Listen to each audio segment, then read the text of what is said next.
Today we have Jessica Bealer back on the podcast. Welcome back, Jessica. Thanks for having me. Excited to be here. It's been a while.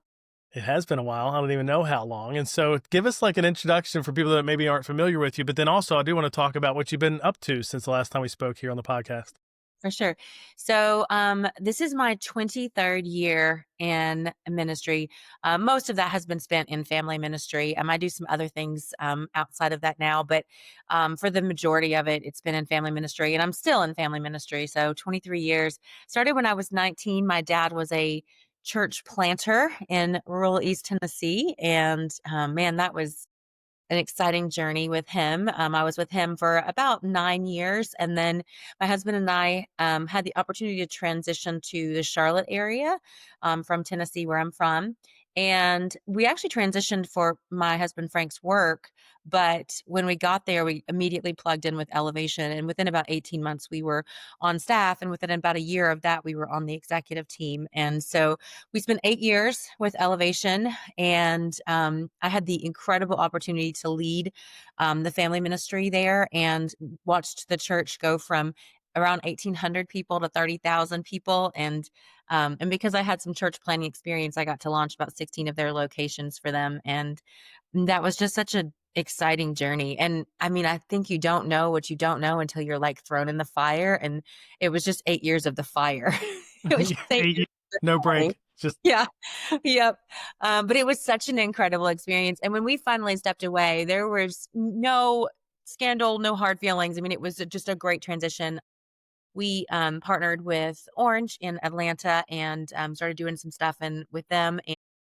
And now my husband is CEO of Faith Family Centers, and I'm doing ministry coaching and consulting through Generis. And it is, man, it's such a fun adventure. I literally get to talk to, small. I've worked with small churches, First Baptist Church Easley in South Carolina, with a couple hundred attendees. And then I've had the incredible opportunity to work with Saddleback and Willow Creek and, like these big churches too. And so every day is an adventure. And yet the problems remain the same no matter what size of church oh, you sure. are. Yeah. So the solutions may be different, obviously, but it's such a fun adventure, and I never know what the day is going to bring when I'm getting on my coaching calls. So that's what I've been up to. I love every day working with churches. That's awesome. I do want to ask you about those coaching calls and like the things you see, and we're going to talk about volunteer care. But I didn't know how I've known you this long. I never knew your dad was a church planter in rural East Tennessee. I think I knew your dad was a pastor. I didn't know it was a church plant. And where was it in rural East Tennessee? I asked my pastors from rural East Tennessee. His dad was the pastor of the same church there for 53 years. Wow. And then he moved up here and has been here ever since. So where was it? What town?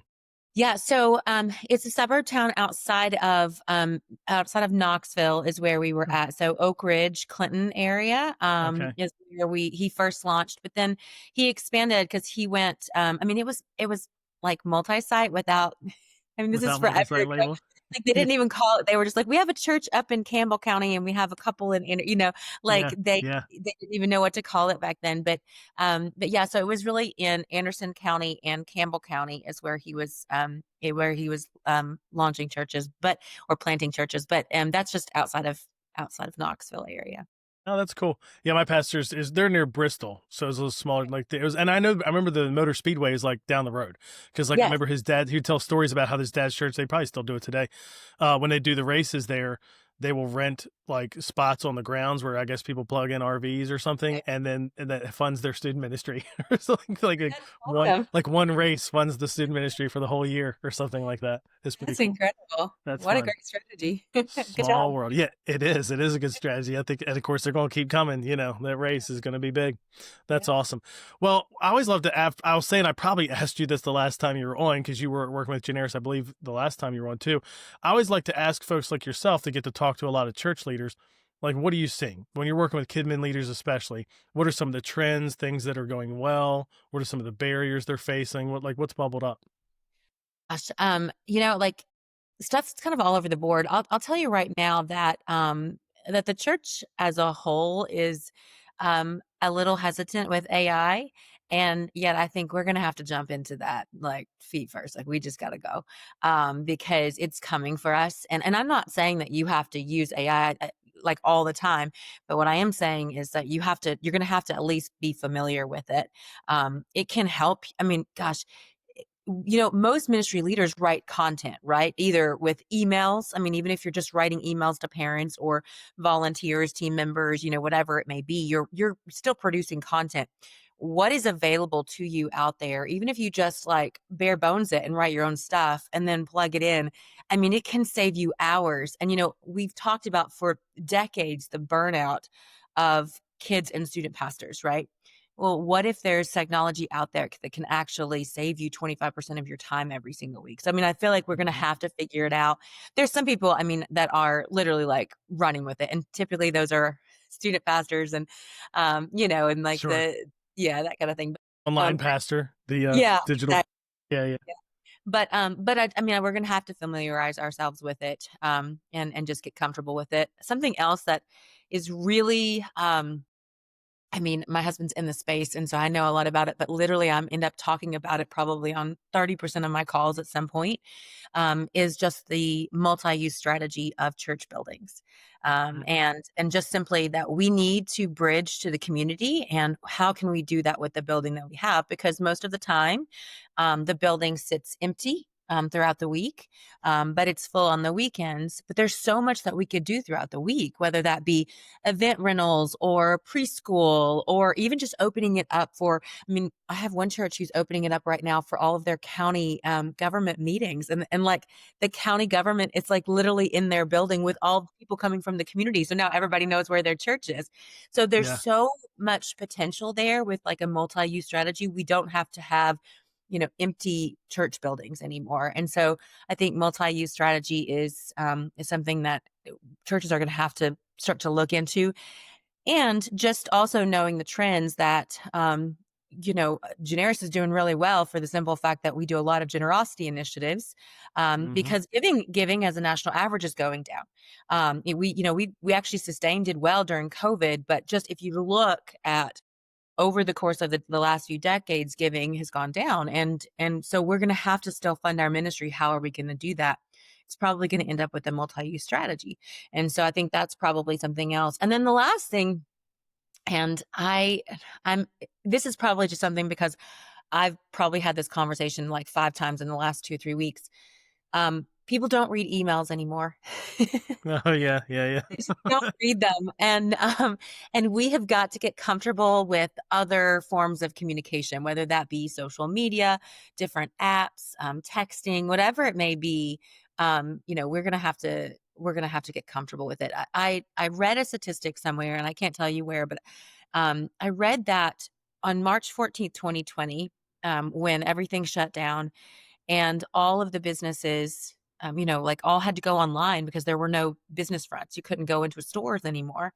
And so because of that, everyone started emailing out all their sales, and they were texting as well, but everybody started emailing out their sales. And I read that literally within a few weeks of the pandemic, the beginning of the pandemic, our inbox filled up with 251% more emails. And I mean, I believe it. I mean, I That makes literally sense. got Yeah, anyone I'd ever shopped at sent me an email, right, every week. yeah.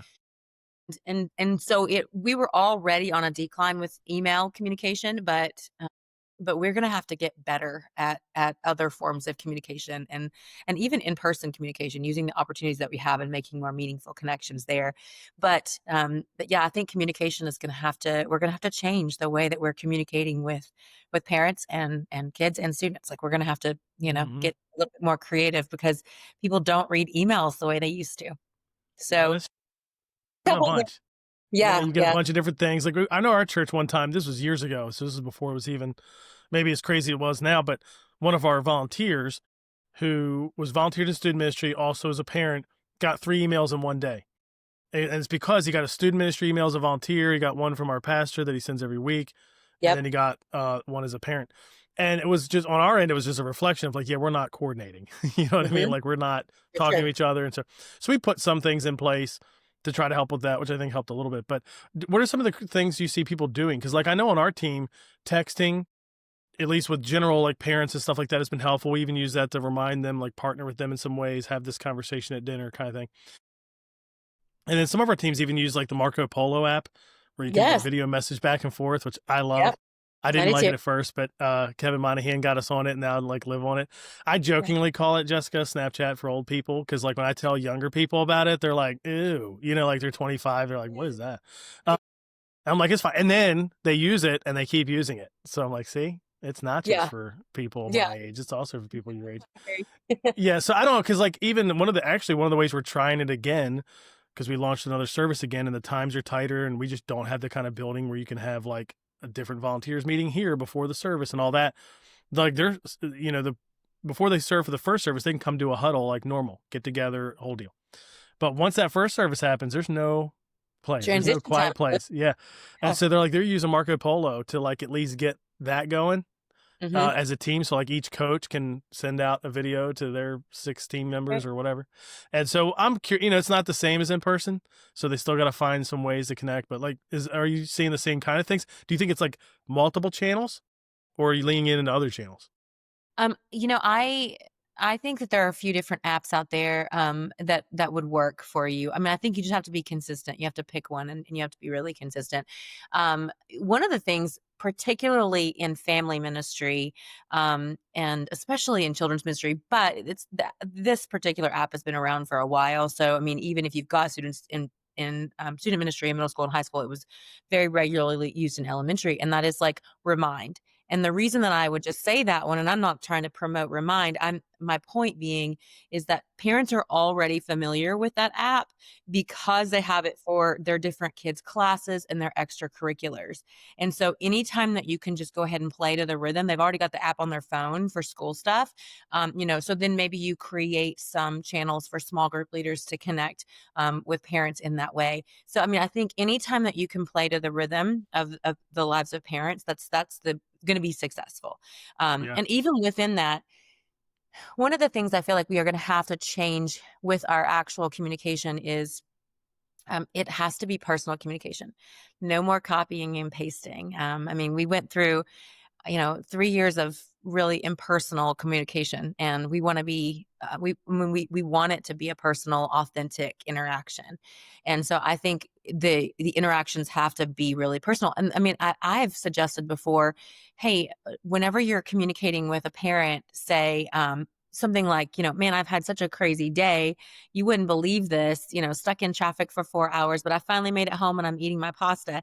And then going on to whatever. And I'm like, and they're like, you need to say all that. And I'm like, well, the point being that they know they're not talking to a generated message. They Yeah. know Yeah. that they're talking to a person. And I'm not talking about, being stuck in traffic or pasta is what you need to say. What I am saying is that it needs to be genuine and authentic and real. And I think that people respond. So that's one thing. The other thing too is um, people will click on links or videos far quicker than they will just if they see a text pop up. So, Yeah. anytime that you can do specifically for student pastors, but this applies to children's pastors and leaders as well. But anytime that you can do a quick like selfie video, 45, 60 seconds. Hey, parents, just want to connect really quick. Here's the 3 things you need to know this week. Here's a great conversation starter for your student. And then just, real brief. It doesn't need to be polished, lo-fi. Again, authenticity is what people are looking for. And so, video communication in those apps or in those forms of communication is even more effective. But I think you're looking for the ways that parents already communicate with one another, and the apps they already have on their phone, and that's the direction that I would probably go. Yeah, that's good. And what you're talking about kind of relates to the other conversation we're going to have about volunteer care, because you're like, I would say sometimes that communication feels like care, even if it's not. You know what I mean? Yes. Like if somebody, even if you're just checking in with them, in some ways that may not actually be care because you're not doing a whole lot. He's, hey, how are you? You know what I mean? Um, I feel like one of our staff, unfortunately, right now he's on our operations side. He has COVID and the flu Oh, in one. oh Like he's gosh. double dipping. Yeah, and so like I communicate with him every couple of days, and part of it's like I don't feel like I'm caring for him at all, but there probably is a sense where he's like, hey, somebody's paying attention. Yep. That what's going on here. So as we talk about care, though, I know you talk about the connection between retention and care, but let me Okay. start here because as working with church leaders, and I'm a numbers person, I know you're a numbers person too. I If it am. because I get this question, if somebody has 100 volunteers, which obviously that's like a little bit of a larger church, what how many of them do you think would normally churn? Like not be retained in a normal year? Like what's good, what's bad, I guess, retention. Yep. So, fabulous retention is anything that's above 85%. So like that's a really good number. You know, if you are around 70%, you've got some work to do. If you've got a Mm-hmm. churn of about 30%, you've got some work to do. But there's going to be natural attrition. I mean, people are going to move away. You know, their season of life is going to change. Now they're caring for their mom. And so for whatever reason, they like don't feel like they can volunteer at the same, you know, frequency or whatever it may be. But we did assessments at Elevation. It was one of my favorite things that we ever did. We did volunteer assessments and renewals at the same time. So we would kind of send it out like some questions. Where do you feel like you're succeeding in your ministry? What ideas do you have? How can we make it better? You know, is this your sweet spot? You know, are you burned out? Anything like that. So like we'd, you know, ask them some questions and then we'd ask them to renew. But we had an assessment and then we had an interview and then we asked them to review. And in the interview, we would go through everything that was in the assessment, just like filling out their health and also it was an Yeah. opportunity to challenge them to step up if they were showing some leadership potential.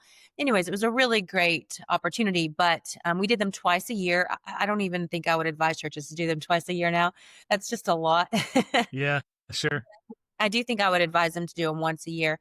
And our renewal rate was 87% is what our Mm. renewal rate was. And that was a really healthy percentage. And I'll just tell you, honestly, the 87% were the people who were still showing up. The other 13%, we, you know, they Yeah. were the no-shows or the call-outs or the Sure. people, you know, that we hadn't seen in forever.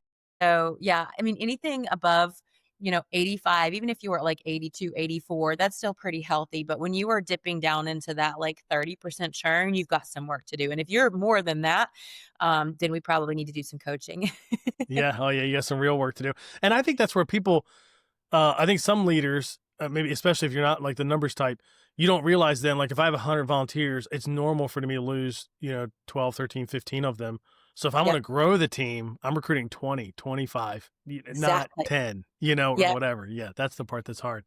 Yeah. Yeah, and you know, the thing about, your rosters is that you're always gonna be wanting to try new things and innovate and like, you know, I mean, that's what a healthy, thriving ministry is, and that doesn't even mean that your innovations are gonna work, but you should wanna try things.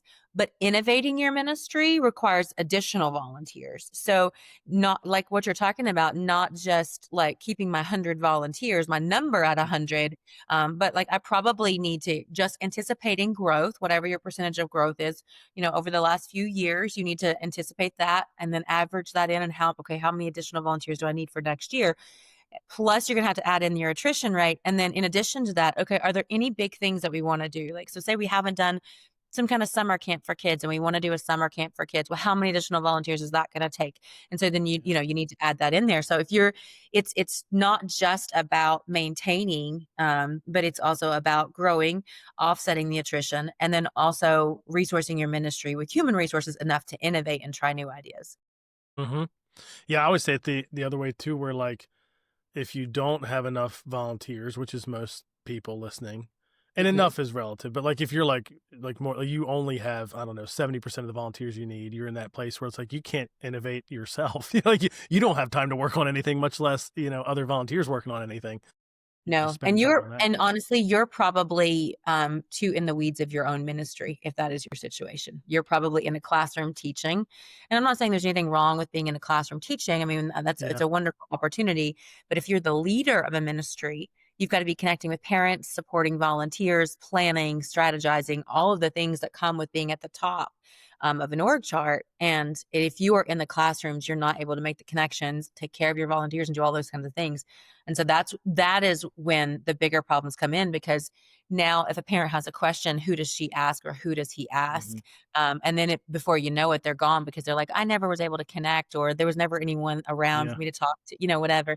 And Yeah. so, yeah, I mean, you can't be so deep down into the weeds of everything if you're at the top of it. Or maybe if you're a really small church or church plant getting, you know, we're all Yeah. wearing 50 hats in a church plant, but Sure. but if you're an established ministry of any size, even, you know, 100 or so, then you need to have some lay leaders and you need to be constantly adding to your teams.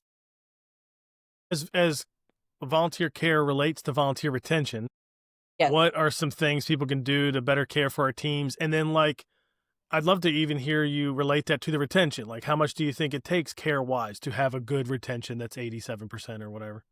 Yeah. So, I mean, in my mind, it really is all about retention. I mean, you have to have a recruiting strategy, absolutely. And I mean, if we have time, we can always go into recruiting strategies. But retention is critical because, and retention and healthy volunteer culture, they go hand in hand, because healthy volunteers will grow your church like nothing else in your ministry. Because healthy volunteers, they first of all, they attend your church more frequently, so they're going to keep your church numbers up. They're going to help you execute your ministry. They're going to allow you to innovate the things that we were just talking about your ministry. They're going to be the bringer, so they're the people who are bringing the guests to the church because they love their church. Like if they're a volunteer, they're Hmm. bought. They're bought in. They're your recruiters, or they should be if you train them well to recruit and teach them how to recruit. They're your recruiters. They're your marketing department. They're the ones who are literally walking around talking about your ministry, and they're also your greatest givers in your church. I mean, Janaris will tell you that on the before they ever kick off a public phase of any kind of capital campaign or generosity initiative, they talk to the volunteers because those people are the most bought in and typically they're the most generous. And so if you want a really healthy ministry, then you need a really healthy volunteer culture. But healthy volunteer culture and retention go hand in hand. Hmm. And so it's they are almost the same thing, like there's parts Yeah, of sure. or there's parts of retention that live outside of probably care, like accountability and that type of thing, and leader development and those Yeah. types of things. But it's so closely tied together. So healthy volunteer culture. I mean, I'll give you a formula, and I think this is probably it's not like it's a full comprehensive formula, but if you need like something to like, zone in on, the formula that I would give you for healthy volunteer culture would be clarity plus empowerment plus appreciation equals longevity. So clarity plus empowerment plus appreciation equals longevity. They will stick around if they understand what the mission is, if they know your values, if they understand what their piece of the the pie is, Hmm. if they know their part to play, if they know what the win is. Knowing the win is super important because the win on Easter Sunday looks different than in the win in the middle of July. Hmm. And so, like, you have to be constantly defining what the win is for this Sunday, for this season that we're in, for this year. What's the goal? That kind of thing. So, clarity is super important. Empowerment. Nobody likes to be micromanaged, and so, I mean, you have to um, be very clear with what your expectations are, and then you have to trust people, and you have to trust them, knowing that at some point they're probably going to let you down. Sure. And then you're going to hold them accountable. You're going to love on them. You're going to care for them. And then you're going to choose to trust them again.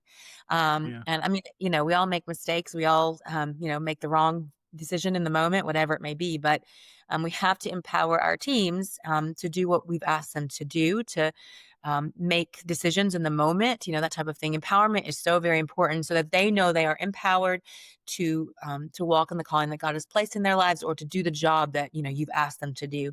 So empowerment is super important. And then appreciation, gosh, that is your secret sauce. I mean, here's the truth. It's a great formula, but you could lack clarity and you could lack empowerment. And if you appreciated the daylights out of somebody, they'd probably still stick around. Yeah. But you could be really clear with what their job and what their function is. You could empower them to fully walk in that calling. But if you didn't say thank you, then your churn rate's going to be really high. Mm. So appreciation is absolutely probably the most crucial part of it. And uh, from what I've seen, most ministry leaders miss the mark when it comes to appreciation. We'll say thank you in the moment. We may write a card or two. We'll do a volunteer banquet, but it is so much more than that. Just like what you were talking about, Nick, earlier with your coworker, um, like being known, seen, and loved is key. And so you may feel like if I'm not doing enough, but he knows that what's going on in his life. You're seeing it and you're loving him through it. You don't have to go buy a big gift. It's just being known, seen, and loved. And does a volunteer appreciation event, do you see the individual? Do you know the individual? Probably not. I'm not bashing volunteer events. I'm not saying Sure. that's Yeah. Yeah. I do them too, but the key is that every individual serving in your ministry needs to be known, seen, and loved.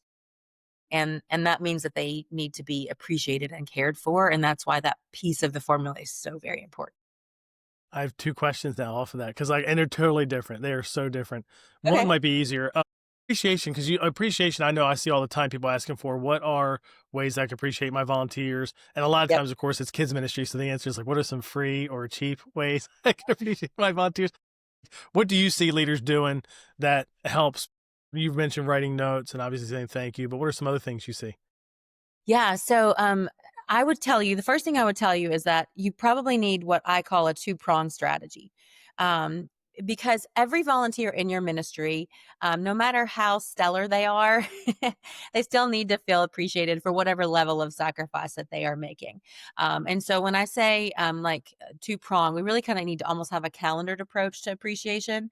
And then we need to have an individualized approach. And I think you're probably talking about the individualized approach, and we'll get there for, Mm-hmm. but the calendared approach, it's really just about like acknowledging what the rest of the world is celebrating. So like we just celebrated Valentine's Day yesterday. So if I was leading in a ministry, and I've been coaching my leaders on this, you need to honor all of the couples who are serving in your ministry the weekend before Valentine's Day. Because the world is celebrating love. Let's celebrate a Christ-centered, sacrificial love that is Mm-hmm. committed to the local church. Veterans Day, Mother's Day, Grandparents Day, and you may celebrate those things as a church, but that's what's expected. They're not expecting you to walk up and say, "Hey, happy Grandparents Day. We are so happy that we have a ministry full of grandparents. We love you all so Mm-hmm. much," and celebrate them. The good thing about the calendared approach, and you can put a volunteer like overall event in there if you want to do that as well. But the great thing about the calendared approach is it kind of takes care of everybody. So it's almost like this overarching strategy that Mm-hmm. almost everybody in your ministry is going to get a touch point, even if they're not like those stellar volunteers that can't do your ministry without. My husband has this saying. He's probably gonna kill me, but he says, "We are grateful for every volunteer, but every volunteer is not great." Oh, and that's not wrong. I think everybody listening knows that's true. true, right? And that is it is the truth. We are grateful. Like we need our rooms filled. We need ratios. We need people to show up. And even if they're the ones that show up every once in a while, we're like, oh, you're here. Great. We're in Yeah, ratio. yeah. Like we're grateful for everyone. But there are some great people in our ministry, and those people need an individualized approach, and that's the other prong. And that part is the known, seen, and loved. It's the Mhm. it's the like the really personal, like I said, authentic type thing. So when we get down into the nitty gritty, what does that look like? Let me give you a few examples of things that some of them probably maybe cost a little bit more, but others are pretty darn cheap to do.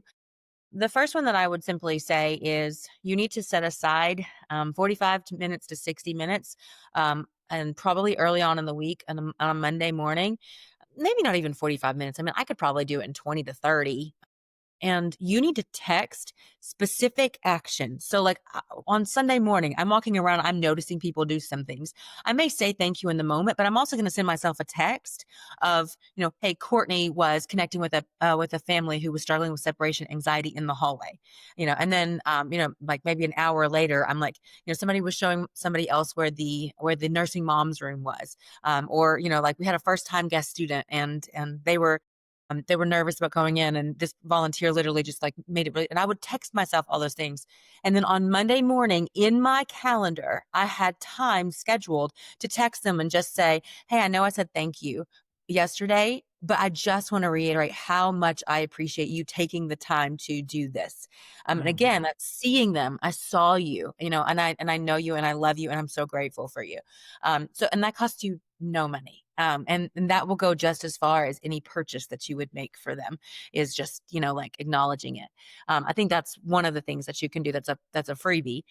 There's some other like funner, like, we did a whole strategy once where, we, we had for a couple weeks, we had a couple of interns that went out and kind of scoped out. This may seem like a little creepy now that I'm saying it, but, we had a couple of interns that went Definitely. out and kind of scoped out what everybody drove. Like we literally Oh, they yeah. were like greeting Yeah. our volunteers out in the parking lot, like, "Hey Yeah, guys, so yeah. glad that you're here." And they're like, like, because we had a volunteer parking lot. And so they would write down, Yeah. okay, they drive a red minivan, here's the license plate. And then it was an initiative that we did over the course of a summer, because summer is a lot of times it's a ghost town for us ministry leaders. Uh-huh. And they had scoped it out, and we rented a helium tank, which helium is now is like apparently hard to get Yeah, because we're on like gold. helium shortage. Yeah. Yeah, yeah. We had rented a helium tank, and for the entire summer, right before they went out, we would write little special thank you notes to people who we caught doing great things in the ministry. We'd blow up a balloon and we would go and we would tie it to their driver's side mirror. So the last thing that they were experiencing when they were getting in their car was being celebrated for the sacrifice that they made. And like, we Well, noticed that's you. I mean, it was cost us nothing. It cost us, like, probably less than a nickel a person, when you yeah, break it between the balloon and the yeah, helium card. I mean, it cost us nothing. It was just an intentional effort and a strategy. And we didn't do it forever, but like that was one thing we did. I had a team once that was it was my elementary team at Blakeney. It was one of our campuses, led by Kelly Caton. I mean, that's how I'm telling you, this has been years, 8 years ago, yeah, 10 years ago. But they made such an impression on me and on parents and kids, that I wanted to celebrate the team as a whole. And they were elementary small group leaders led by Kelly Caton.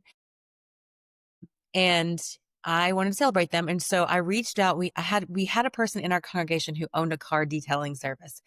And I said, what if we detailed all of their cars in the middle of the service and just like surprised them with detail? And he was like, I would do it for free. And he was like, you don't even have to pay me. I'll bring my staff out. I'll do it for free. And I was like, no, no, no, we'll do it at cost. And he was like, no, no, no. And this is going to be amazing. But even at cost, it would have been yeah, $150, to yeah, do yeah, the team of years of cars. And they talked about it for years. We collected their keys on the way in and we just said, we had a surprise.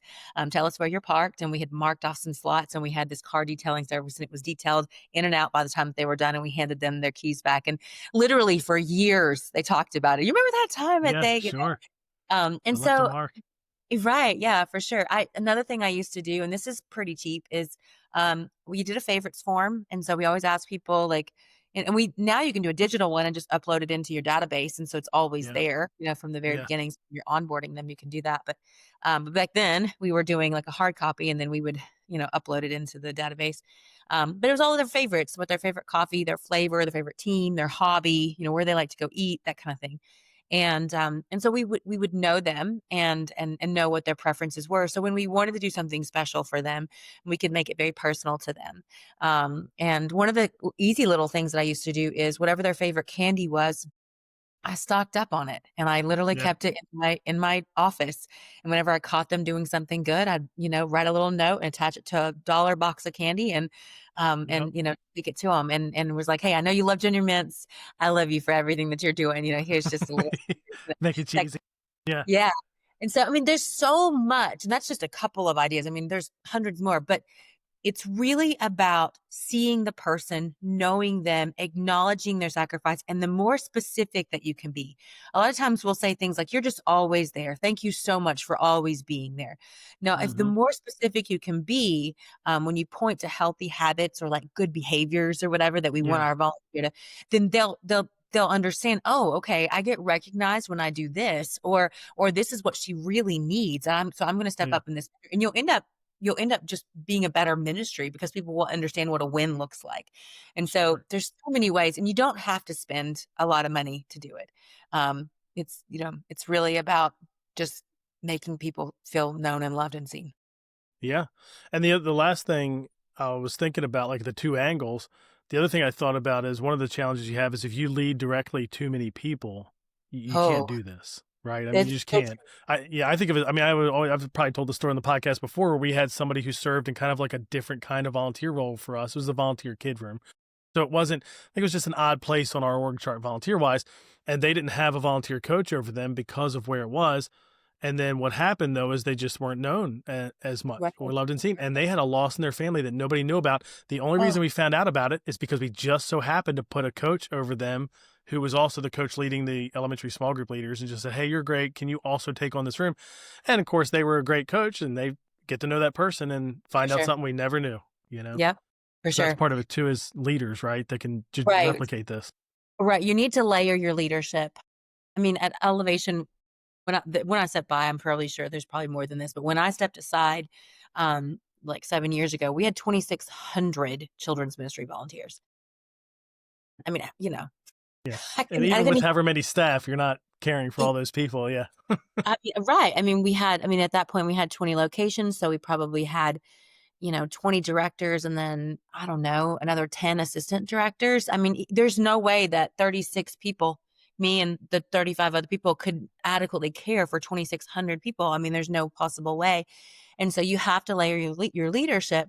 I would say that if you're a ministry that has like 40 volunteers or less, then you could probably get away with a single layer of leadership below you.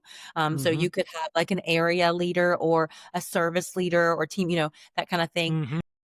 But if you have more than 40, you're gonna probably need a couple of layers of leadership. You're gonna need what I call a team leader, so the person who's in the room serving Hmm. at that time with those people. And so, and then you're gonna need the, like, kinda area leader, like, the ones that you lean on to help you execute your ministry, and really carry the vision. Like, that's kind of like, but you really need, at minimal, you're gonna need 1, layer of leadership. But if you've got any sizable amount of volunteers, you probably need 2. And I would just tell you, any layer of leadership that you create, no leader should be caring for more than 10 volunteers. Hmm. If we really truly want to see people, know people, love people, then you shouldn't be caring for more than 10 volunteers.